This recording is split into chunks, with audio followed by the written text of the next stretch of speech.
Welcome back to Tech Savvy Indonesia. Kali ini kita sudah ada handphone flagship dari Sony yang keluar beberapa tahun lalu, dimana harga awal launchingnya itu cukup fantastis ya, jadi sekitar 15 jutaan kalau nggak salah waktu itu. Dan sekarang untuk versi limbah Jepangnya ya, ex Japan, kamu bisa dapetin cuma 2 juta lebih ya, di bawah 3 juta rata-rata. Bahkan kalau yang ada minusannya ya lebih murah lagi. Ya, ini membuat handphone ini jadi cukup menarik ya untuk dicoba ya. Nah, ini dia Sony Xperia One. Kita akan coba handphone ini apakah masih layak digunakan di 2021 dan apakah memang sebanding dengan harganya. Check it out. Ya, impresi pertama pada saat pertama kali ngelihat handphone ini itu adalah bentuknya yang unik ya. Yang pertama, dia punya dimensi yang agak beda dengan handphone kebanyakan ya, panjang begini seperti remote control ya, dan dia juga pakai rasio 21:9 ya. Jadi ini cukup beda ya dengan handphone di pasaran. Tapi di sini masih Anda lihat ya, di sini bezel atasnya masih cukup tebal ya menurut saya sih segini. Lalu ada di bawahnya juga masih ada bezelnya, jadi nggak full screen banget ya. Nah, untuk desainnya sendiri, belakangnya itu kaca ya, depannya juga kaca Gorilla Glass. Ada 3 kamera di sini, fingerprintnya ada di pojok seperti ini, tapi tidak gabung dengan power buttonnya ya. Ini ciri Sony, biasa dipisah. Nah, lalu di bawah ada speaker, ada konektor Type C ya, dan speakernya ini double ya, satunya lagi di earpiece-nya, jadi suaranya ini stereo. Lalu untuk SIM tray-nya dia ada di atas. Dan bentuknya itu dia nggak pakai jarum ya, bukannya nggak pakai SIM ejector, tapi cukup dicongkel aja pakai kuku. Karena ini versi Jepang jadi single SIM ya. Ya, untuk susunan menunya khas Sony banget, simple, nggak banyak neko-neko ya. Tampilannya ya mirip-mirip Google Pixel lah untuk menunya. Lalu ini hanya satu layar ya, karena cukup panjang jadi muat semuanya.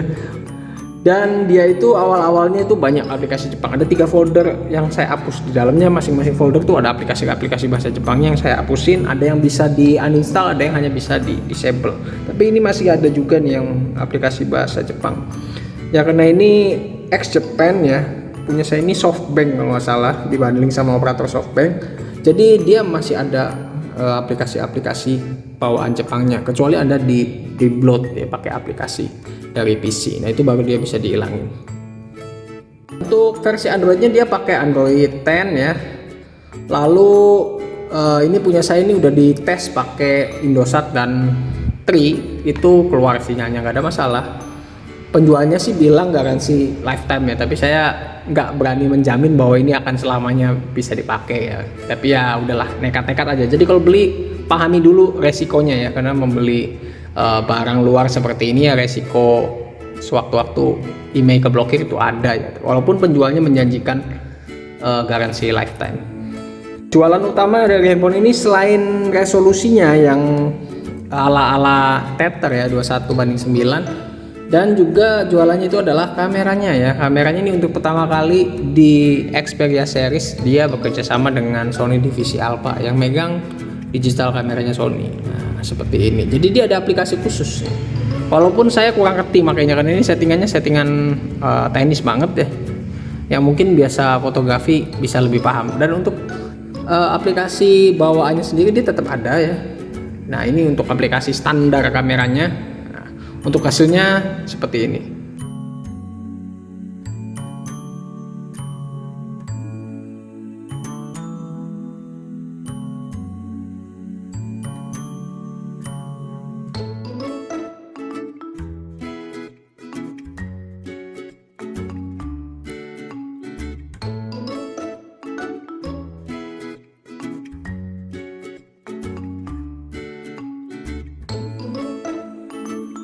Ya, ini adalah perekaman Full HD 60 fps ya, dengan menggunakan kamera belakang di siang hari ya. Ini kita bisa langsung ke kamera zoom juga. Nah, hasilnya gimana nih? Saya sambil jalan ya.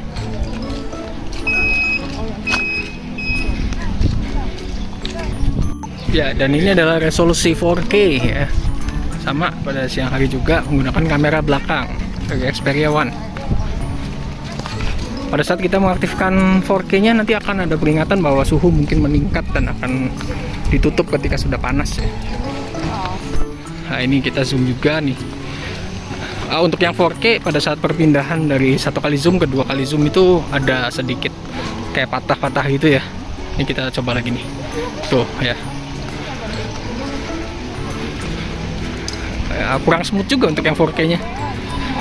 Ini adalah perekaman kamera depan ya, kondisi siang hari outdoor di resolusi Full HD.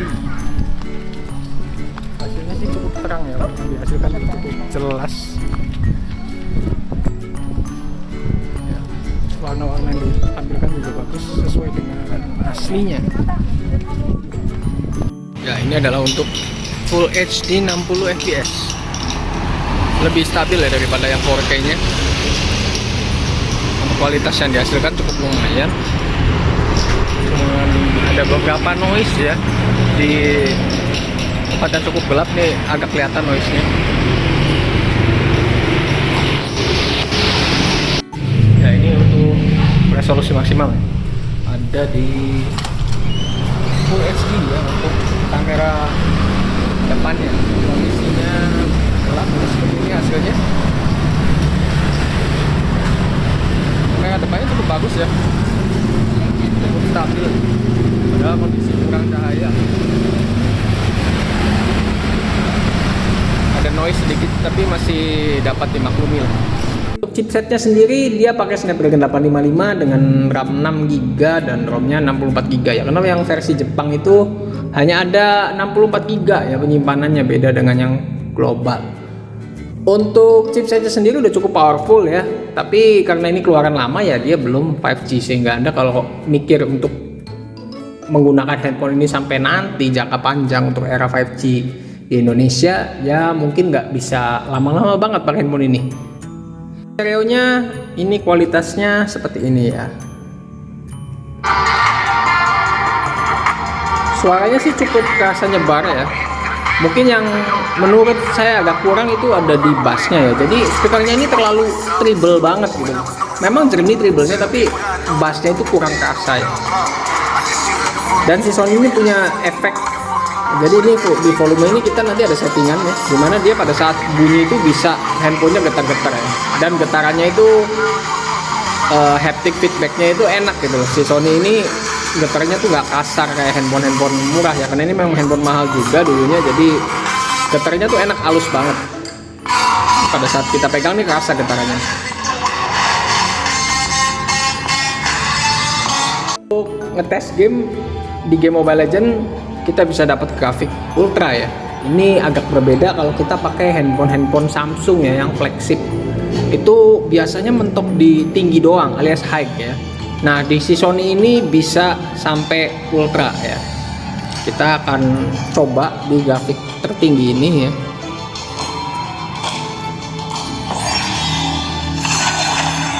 Match 7 menit ya. Dia berkurang baterainya 3% guys. Nah untuk suhunya nih lumayan nih, panas di sini nih. Tapi nggak sampai mempengaruhi performa ya, jadi masih oke. Tadi nggak ada, sampai 7 menit itu nggak ada lag-lag sama sekali. Nah kita akan coba mainin game selanjutnya. Saya udah download Free Fire Max ya, game baru dari Free Fire nih ya. Untuk grafiknya nih, settingan di Free Fire Max kita ultra high on, udah mentok kanan aja semua ya. Kita akan coba langsung. Oke, kita sudah ada in gamenya ya di Free Fire Max dengan settingan paling mentok ke kanan ya.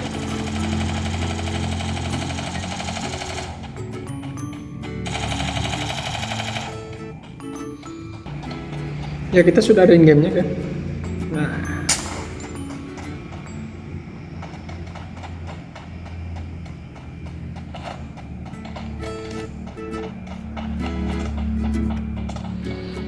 untuk tampilannya sih smooth banget ya, karena ini grafik paling mentok ya.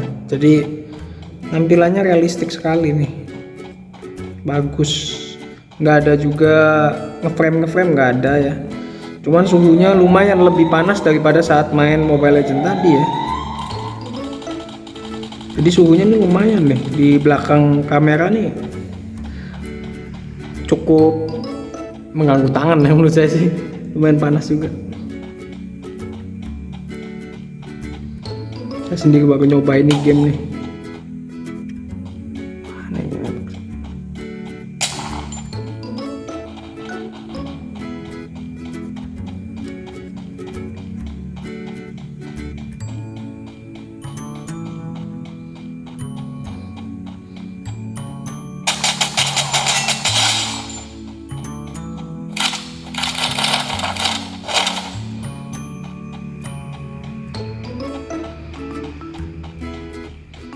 Ya, baterainya udah turun 3%. Ya, dan ini game ini lebih nguras baterai ya ketimbang Mobile Legends. Ini baru habis tadi di loading screen lalu masuk ke gamenya.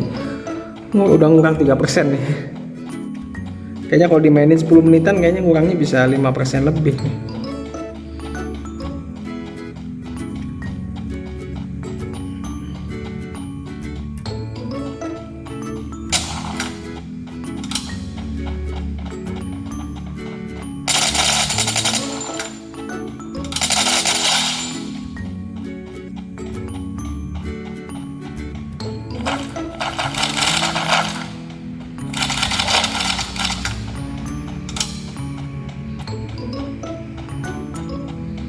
Oke, itu untuk tes gamingnya. Jadi kedua game ini tidak berkendala ya, tapi ada sedikit peningkatan suhu, tapi nggak sampai mempengaruhi performa daripada si handphone ini. Nah, untuk masalah baterai gimana? Kalau dibilang irit ya nggak juga ya. Jadi handphone ini termasuknya nggak irit-irit banget ya. Biasa kalau kita cabut cas pagi itu dia kalau sore udah lowbat ya. Saya di rumah itu pakai SIM card, tapi internetnya connect ke hotspot ya. Dan biasanya kalau dipakai buat ngegame, lalu buat nonton YouTube, buka sosmed sore atau menjelang malam dikit udah lowbat dan harus dicas lagi. Tapi yang saya suka itu walaupun dia bawaannya kan batangannya kan handphone Jepang. Kalau saya pakai charger Vivan saya itu yang 25 watt power delivery, dia ngecasnya cepet. Jadi nggak gitu masalah ya, walaupun nggak bisa tahan seharian, tapi ngecasnya tuh cepet. Biasa saya nggak pernah ngecas sampai habis. Tapi kalau udah lowbat, saya cas biasanya nggak nyampe 1 jam udah full ya. Jadi nggak masalah kalau menurut saya untuk baterainya. Tapi untuk baterai ini tentu saja bergantung dengan pemakaian kita ya. Kalau kita main game terus ya mungkin nggak sampai sore udah habis. Contoh ini tadi saya main game cukup lama ya. Main game Mobile Legends tadi 7 menit, lalu Free Fire-nya ya mungkin tadi ngetes doang udah turun dari 97%. Awal-awal saya tadi bawa handphone ini udah 89% hanya dalam waktu beberapa saat. Jadi kalau kita main game terus tentu akan cepat habis ya, karena ini baterainya nggak gede-gede banget.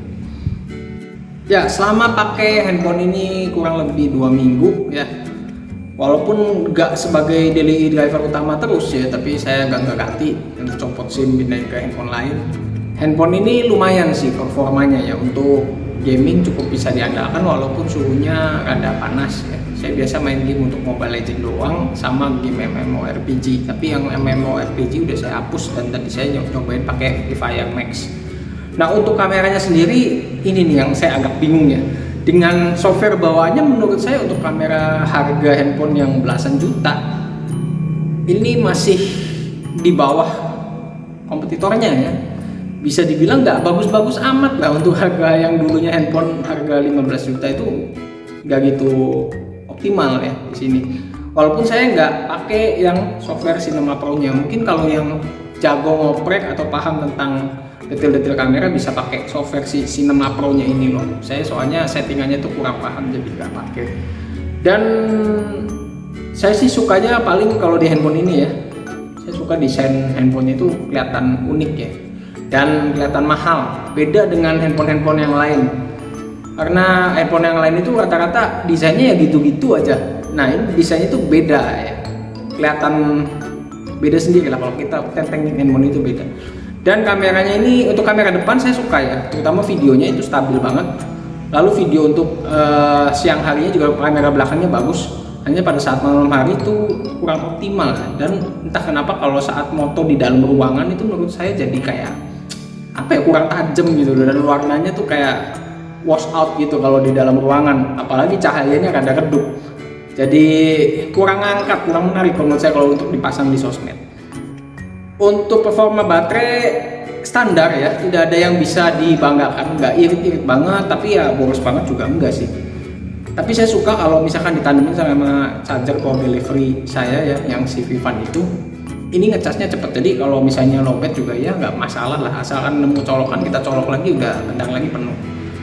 Jadi kalau dibeli di harga 2 jutaan sekarang ya 2,8an segitu, 2,8 2,9 harganya ya oke sih, asalkan siap nanggung resiko ya, karena handphone luar tentu IMEI-nya itu walaupun penjualnya menjamin garansi IMEI selamanya, ya Anda mesti siap resikonya juga kalau sewaktu-waktu keblokir, karena ada penjual yang memang mau tanggung jawab, atau ada juga yang cuman janji-janjiin tapi nggak tanggung jawab, jadi harus siap memperhitungkan resikonya. Itu aja sih menurut saya tentang Xperia One. Kalau kamu mau beli sekarang ini, harganya udah cukup murah dan masuk akal lah untuk performa yang didapatkan, ada NFC juga, jadi 2 jutaan sih worth it lah untuk hasil kamera segini lah. Tapi kalau bahan pertimbangannya ya paling itu tadi, IMEI ya. Sampai ketemu lagi di video-video review kita. Jangan lupa kalau kamu suka videonya, like juga dan komen kalau ada yang mau ditanyain, dan jangan lupa share juga teman-teman kamu. Bye.